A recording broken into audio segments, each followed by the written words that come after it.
And the thing that is amazing to me, and you talk about, is there, an aha moment? Mm-hmm.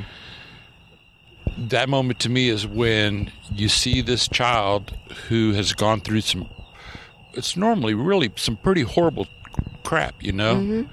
And I mean, the easy thing would be for them to forget about it, move on with their life and do it. And they have the guts to go and report what happened to them and then go through this whole court process, and they have the guts to go sit up on the witness stand and tell a court what this bad guy did to them. It's freaking amazing.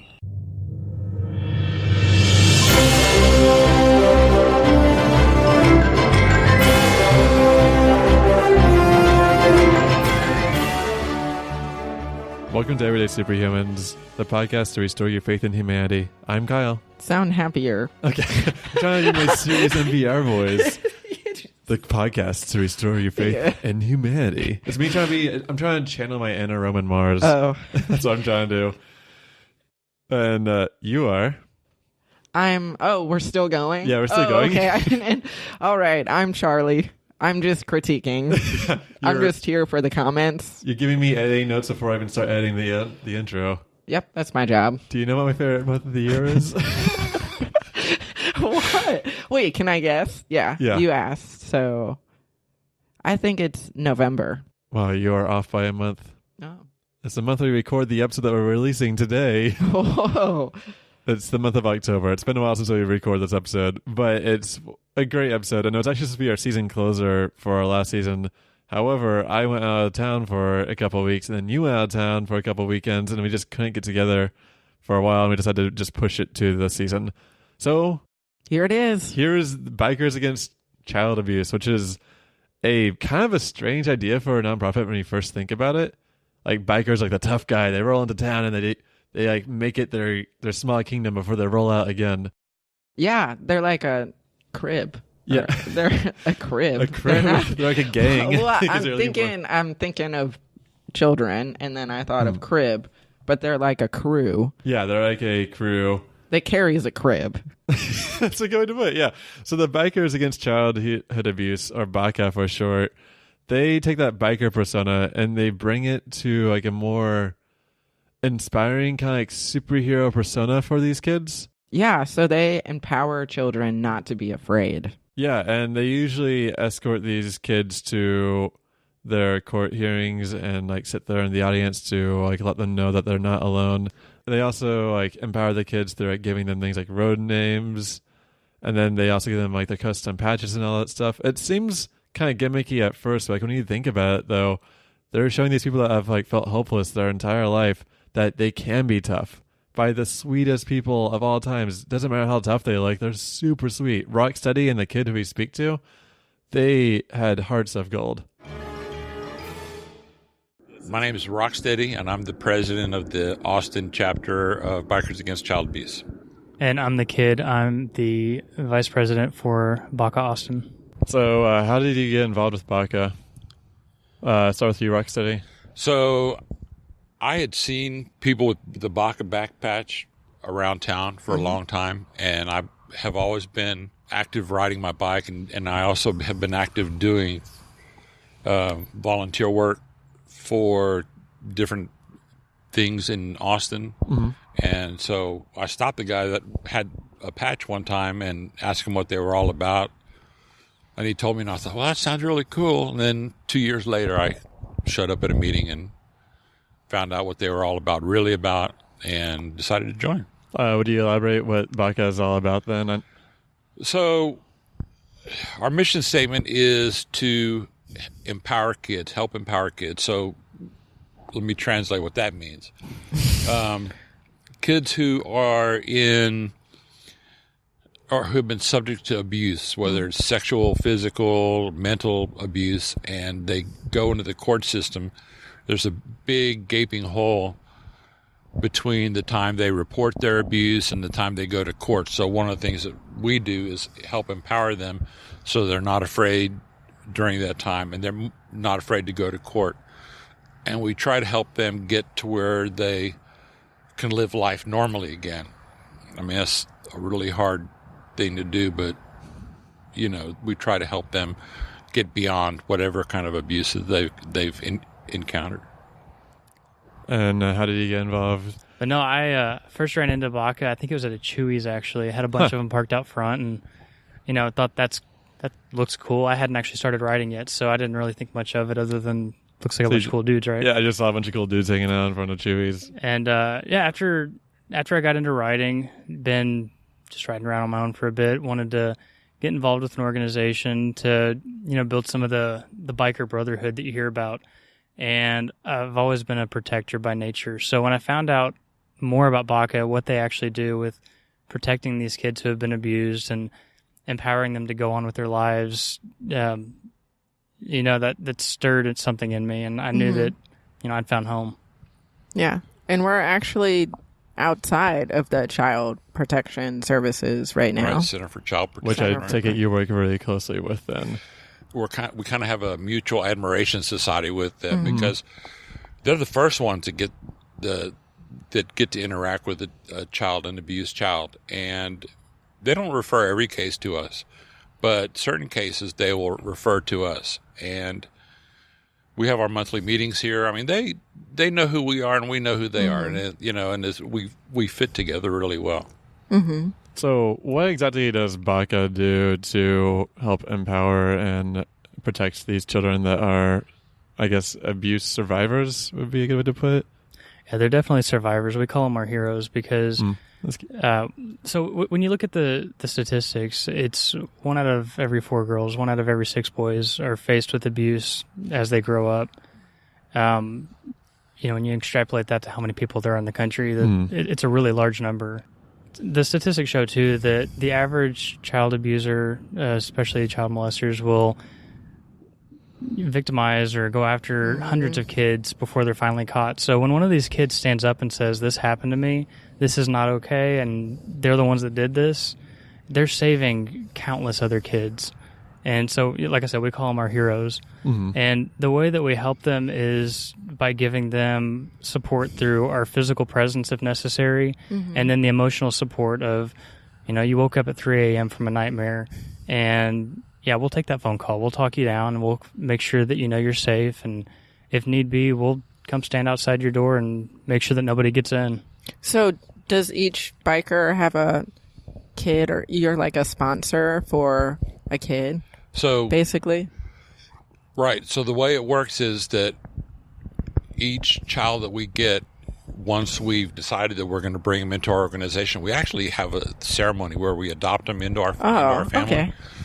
And then once they're adopted, each child has 2 primaries, 2 bikers that their whole deal is they're assigned to, like, this is your kid, and you're going to help empower this kid. You're going to be the guy that wakes up at 3 o'clock in the morning to answer the call, or to be the one to go eat ice cream with them on a hot Sunday afternoon. I mean, we do fun stuff a lot of times too.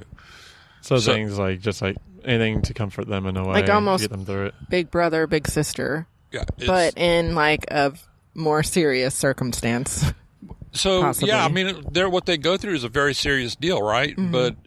And we don't talk to them about what specifically happened to them, right? That's for the courts to, and all. I mean, they're going to talk about it enough. What we want to do is to get them to not be afraid of, like, for example, a lot of young girls, when they are introduced to us, they're very afraid of being around men. Understandably so, right? So one of the things that we try to do is to let them know in a safe way that, hey, you may have encountered a really mean, horrible man, but that doesn't mean every man is mean and horrible, and put some normalcy back into their life as much as bikers can be normal. Yeah, I guess like one thing like with like a stereotype with bikers is that bikers are usually like intimidating, tough or like guys, badass. But it's part of the image that we have to portray.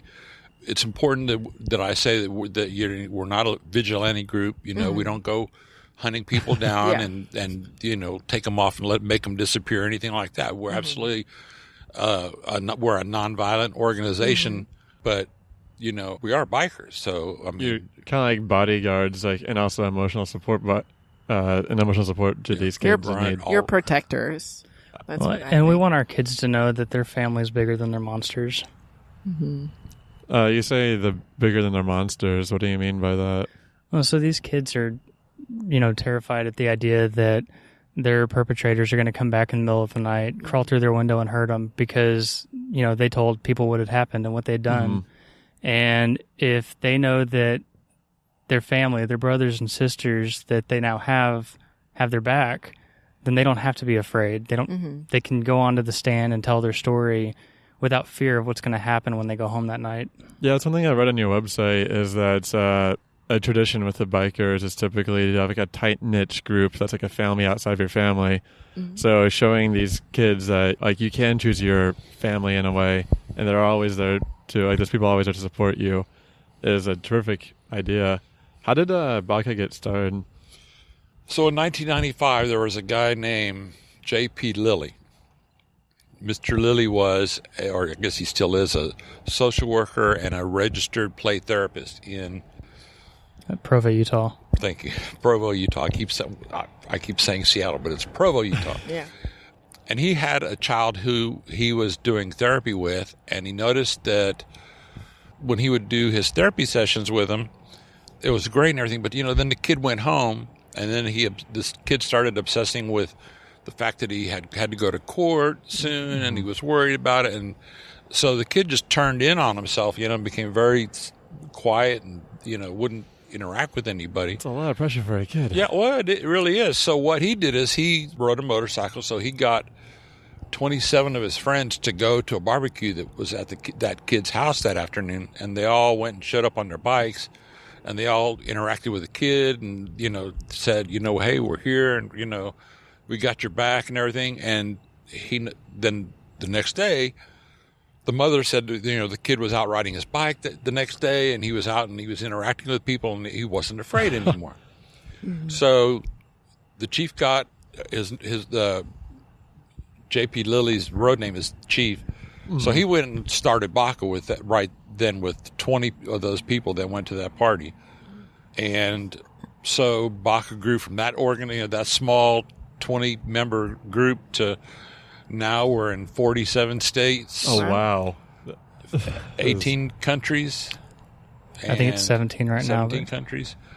And we're all over the place. That is awesome. So how many members does BACA have, do you know, off the top of your head? I don't know an exact number. I know in Texas alone, there's well over 700 members. Oh, wow. That's good. Do you take classes? Like, what if somebody doesn't really have that much experience with helping children, but they want to help a kid, but they feel nervous about helping the kid? So we do actually have a lot of training classes available to our membership, both locally and even at an international level.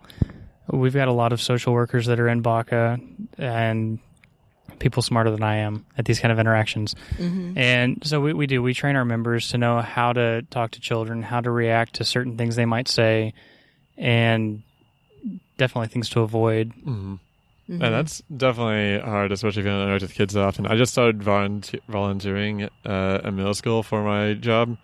I forgot how to work with kids. Like, the closest kid I have in my life is my 15-year-old sister, and she's in Colorado, so I hardly ever see her anyways. Yeah. I just know babies. Like, all my friends are having babies right now, and they're easy. They just say goo goo gaga or they cry. But then, I don't know, 9-year-olds, I can't imagine. Yeah. It's a different world. And you have to interact with children differently than you interact with adults, One of the things that we train our members is that when you interact with a child, that you put yourself down at the child's level. So you don't, and I can kneel down. For some of us older, that's a little more difficult than it is for him, but we get down on the kid's level. We always take our sunglasses off so they can see our eyes. And, it makes a difference, It makes a difference in how the child perceives us. I bet they want to wear your vests. I bet they think your vests are Well, really you cool. know what? When we adopt them into our family, we give them their own vest. Oh, that's so cute. Like, what Do they get their own nickname too? They do get to pick their own road They name. even pick it too. That's a great way to help. Yeah, we them don't get to out. pick our road names, but they get to pick theirs. Oh, okay. Maybe I'm not sure it's a violation of privacy, but any great nicknames a kid has chosen?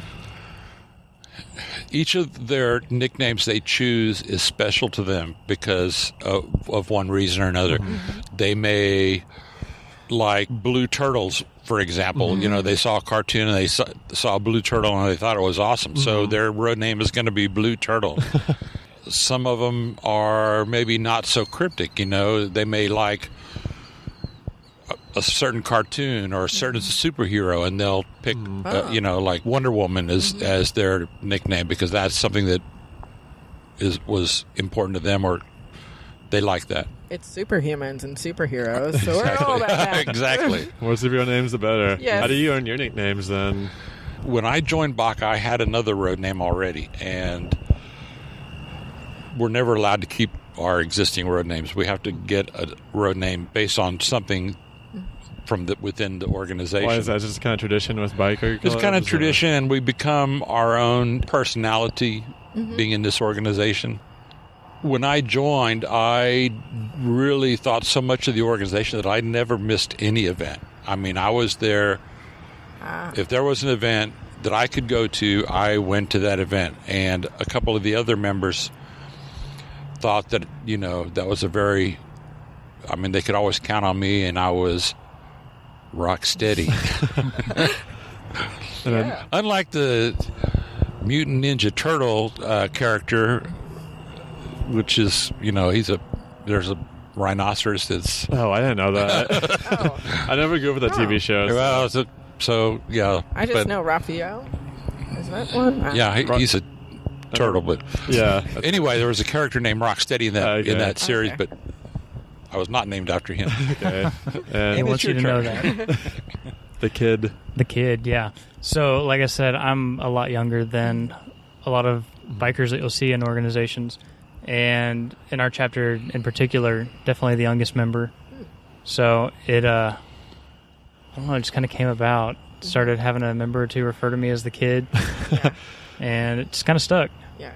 Are you ever like, no, I actually really don't like this nickname? If you don't like your road name, you're stuck with your road name. Oh, okay. You have no choice at that point. Yeah, if you play it off too much that you want a name, then you're definitely not going to get it either. Oh, okay. And we do have members that get names, and when they initially get the name, they do not like it, but they... Kind of grows on you. Yeah. Well, it's their identity within our organization, right? I mean, so Yeah. after a month or so, they get used to it. You did say earlier that there is a ceremony you go through if you're initiating in a new kid. Is that top secret? It's not anything you'll ever go to, because it's not that it's top secret. So what we do is we pick a day and pick a place, and then we invite members from BACA all over Texas Ooh. to come down, and then we get the child and the guardian or the mom or dad, and we adopt them. We adopt them into the BACA family. We give them a certificate. We give them, of course, a cut. We'll give them some other stuff to just, you know, have little things to remember us by. And, it takes about an hour and a half, 2 hours. Oh, wow. And then if they are so inclined, we'll give them an opportunity to go for a ride on a motorcycle. Oh, nice. And usually they have a real good time. And it's really good for the kids that are shy when they show up, or when we show up to an adoption. You know, they're all usually really shy because, I mean, here's 50 or 60 guys on motorcycles making a lot of noise. That's Yeah. But once they get to interact with us and we introduce, I mean, everybody gets introduced to the child, and, you know, then we give them an opportunity to share in one of the things that we love, and that's riding motorcycles, right? So we let them see all the motorcycles, and they can sit on any of them they want to and start them up and rev the engines and, you know, just have a good old time. Yeah. I'm adopted. Not into the biking community, but just in general. So definitely having that sense of a second family is really, really important to me. Exactly.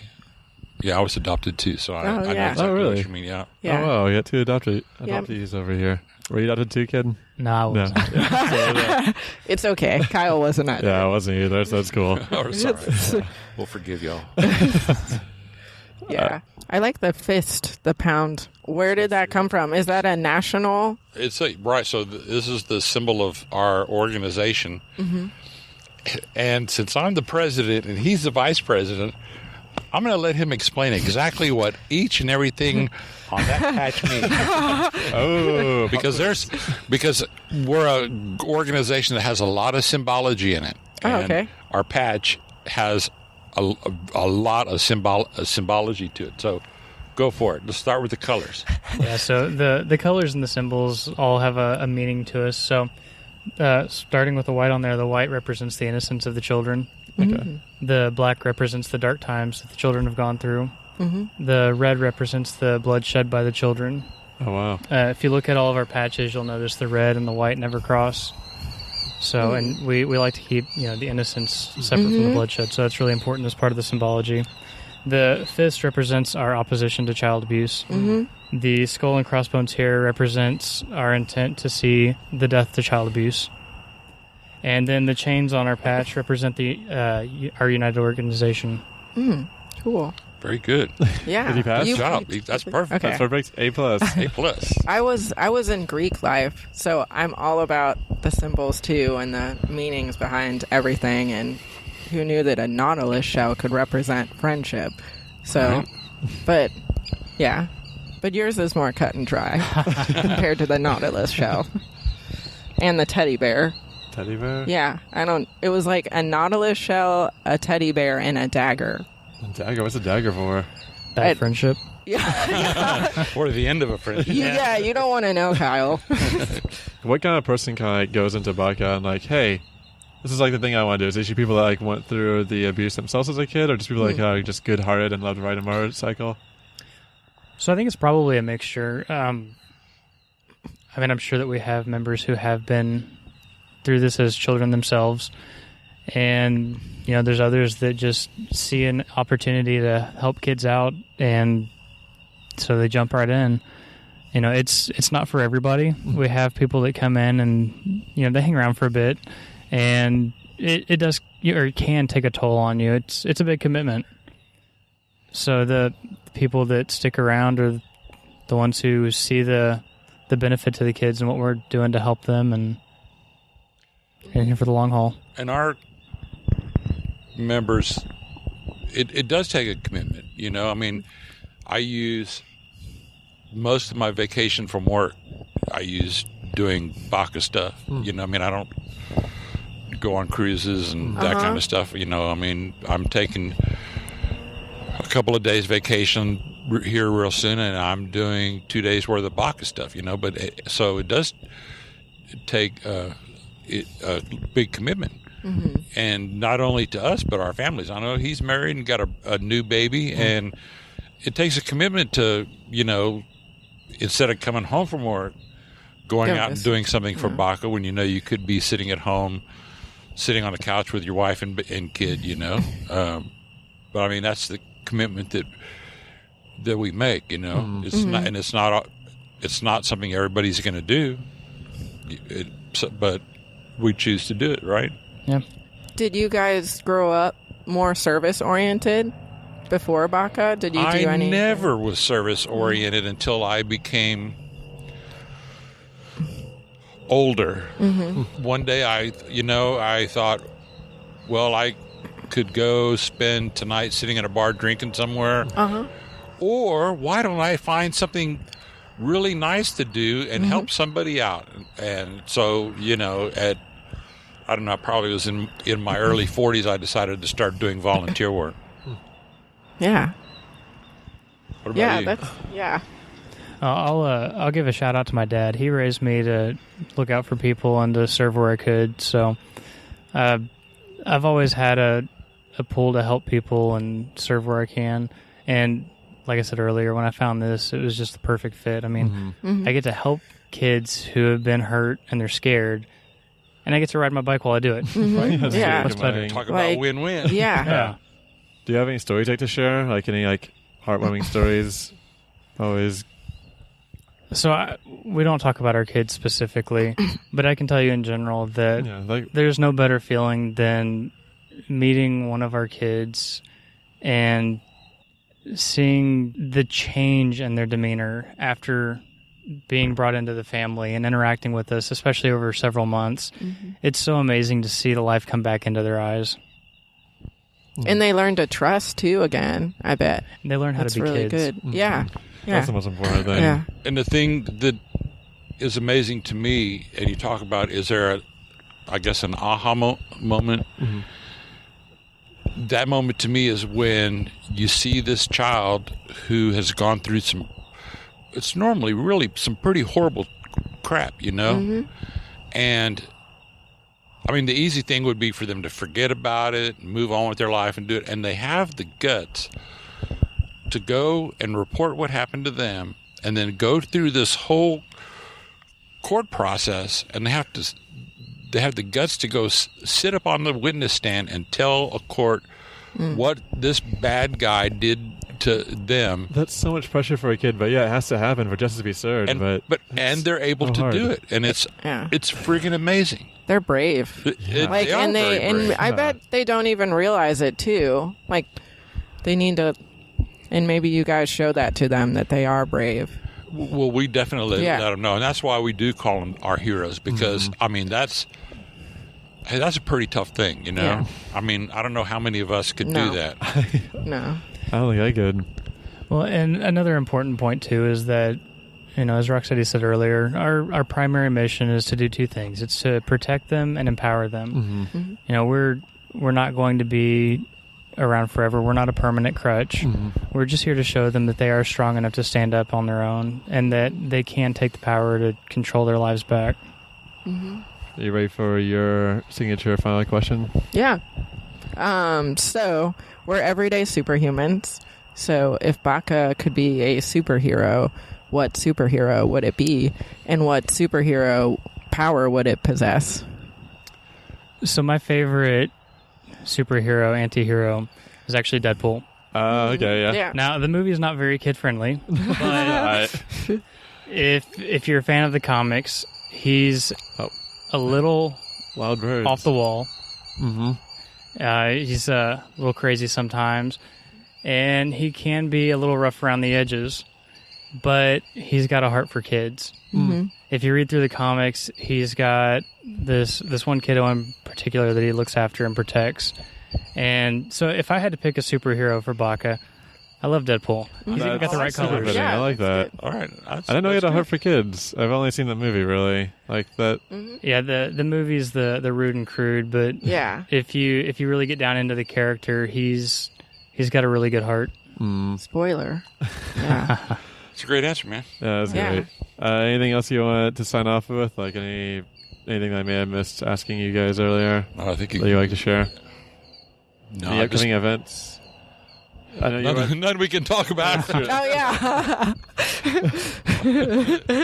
Okay, yeah. No, I guess if I was going to end with anything, it's that if you know a child who's going through something, make sure it's reported to the correct authorities. Mm-hmm. If you think we're a good fit, let them know to reach out, because we're here because no child deserves to live in fear. Feeling like a badass? Want to show a kid that they can also be a hero? Then go right onto BACAworld.org to learn more about the Bikers Against Child Abuse. They're also all across social media, like on Facebook.com/Bikers Against Child Abuse International. You can also follow them on Twitter at BACA Intel. That's BACAINTL, all one word.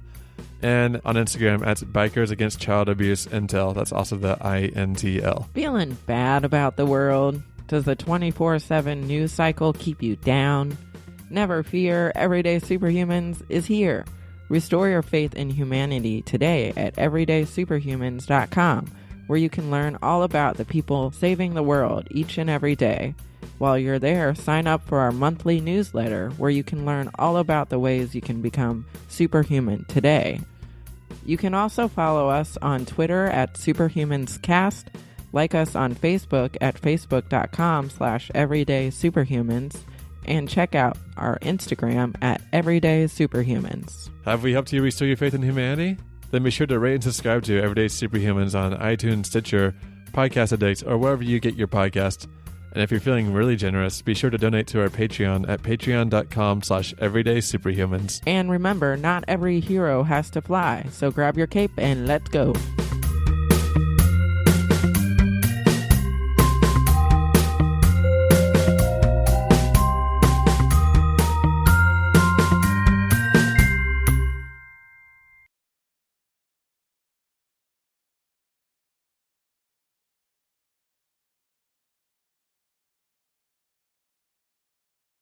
My computer just cut off. I was afraid that the thing just died. I had plenty of battery life left. Okay. Oh.